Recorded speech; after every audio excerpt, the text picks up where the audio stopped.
సాయిరామ్.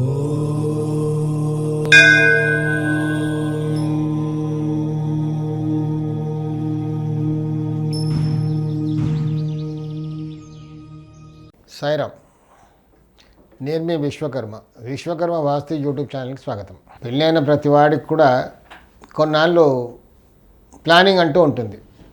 దంపతులు ఇద్దరి మధ్యలో ఒక ప్లానింగ్ అవగాహన అంటూ ఉంటుంది.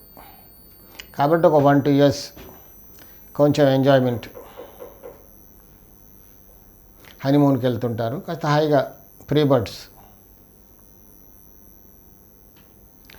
సెకండ్ ఇయర్ లేదా థర్డ్ ఇయర్ కొంతమంది అలా ప్లాన్ చేసుకుంటుంటారు. 1 year 2 years అలా. తర్వాత ఇంకా ఇంట్లో ఉన్న వాళ్ళు కూడా అడుగుతూ ఉంటారు, ఏంటి ఇంకా ఇష్యూ అవ్వట్లేదు, కన్సీవ్ అవ్వలేదు, సంతానం ఎప్పుడు కావట్లేదా, ఏమైనా ప్రాబ్లం ఉందా? కొంతమందికి ప్లానింగ్ తర్వాత మళ్ళీ టకిమని అయిపోద్ది. ఇంకా చాలే అనుకున్నప్పుడు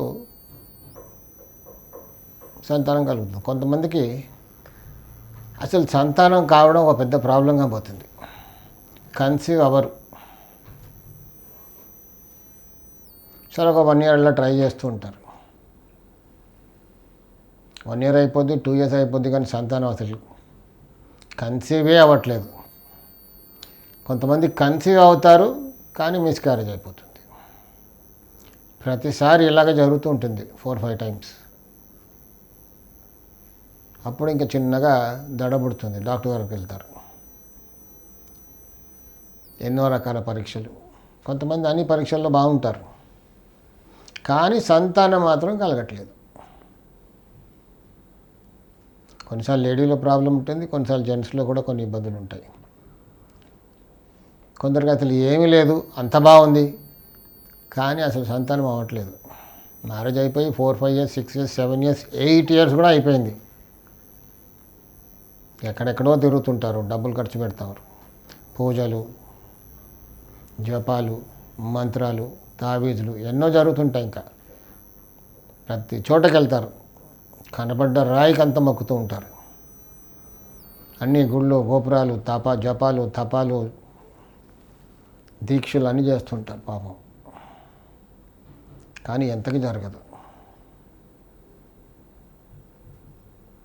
ఇంకా లేడీకి చాలా టెన్షన్ అయిపోద్ది. ప్రతి ఒక్కరు అడుగుతుంటారు, ఇంకా అవ్వలేదా అని. అంత బాగుంది అవ్వట్లేదు. కొంతమందికి కరెక్షన్ చేసిన తర్వాత అవుతారు, కొంతమందికి అంత బాగుంది కానీ అవ్వట్లేదు. ఈ మధ్యకాలంలో PCODs ప్రాబ్లమ్స్ ఎక్కువైపోయాయి. Gynaec problems, heavy bleeding, scanty, కరెక్ట్గా డేట్ రాదు. అదే ఏదో కారణం చేత. కొంతమందికి ఫెలోపియన్ ట్యూబ్ క్లోజ్ ఉంటుంది, కొంతమందికి అంత బాగున్నా అవ్వదు.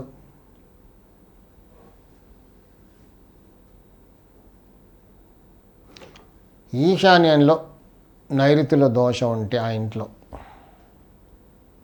ఇలాంటివి జరుగుతాయి. ఎంతకి సంతానం కలగదు. కన్సీవ్ అయినా అలా మిస్క్యారేజ్ అయిపోతుంది.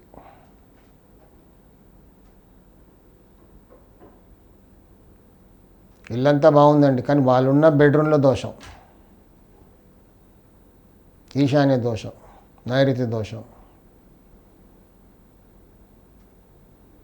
నేను ప్రాక్టికల్గా చాలా చోట్ల చూశాను ఇది.